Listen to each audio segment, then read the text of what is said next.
নমস্কার, আমি শ্রী। আজ ছিল বিবাহবার্ষিকীর সন্ধে। দেখতে দেখতে ৬টা বছর আমরা একসঙ্গে কাটিয়ে নিলাম।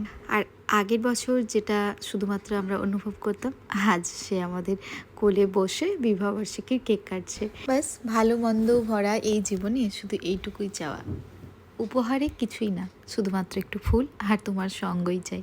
হোলির দিন সন্ধেবেলায় সবাই আবির মাখতে ব্যস্ত ছিল আর সবাই এই বাড়িটাতে বসেছিল। তাই আমরা ভাবলাম সবাইকে সঙ্গে নিয়ে কেকটা কাটলে আমাদেরও ভালো লাগবে। আর এখানে নিজের মানুষ বলতে তো এই আশেপাশের মানুষগুলোই, তাই ওদের সঙ্গে একটু মজা করলে সময়টাও ভালো কাটবে। সেই জন্যই এই সন্ধেবেলায় ওদের সবাইকে সঙ্গে নিয়ে আমরা চলে এসেছি কেক কাটতে। আর এদিকে দেখো, আমাদের ছোট্ট দুষ্টুটা এবছর কিন্তু কেক টেস্ট করতেও শিখে গিয়েছে।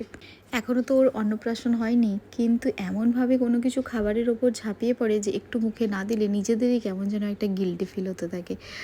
সবাইকে কেক কেটে খাওয়ালাম, সঙ্গে তন্ময় আমার জন্য নিয়ে এসেছিলো এই রোজের বুকেটা, সঙ্গে এই ডেলিশিয়াস কেকটা। যেহেতু আজকে হোলি ছিল তাই বেশিরভাগ রেস্টুরেন্ট এখানে বন্ধ ছিল, তাই সবার জন্য স্ন্যাক্স আমরা অর্ডার করেও সেটা পৌঁছতে অনেকটা সময় লাগছিল।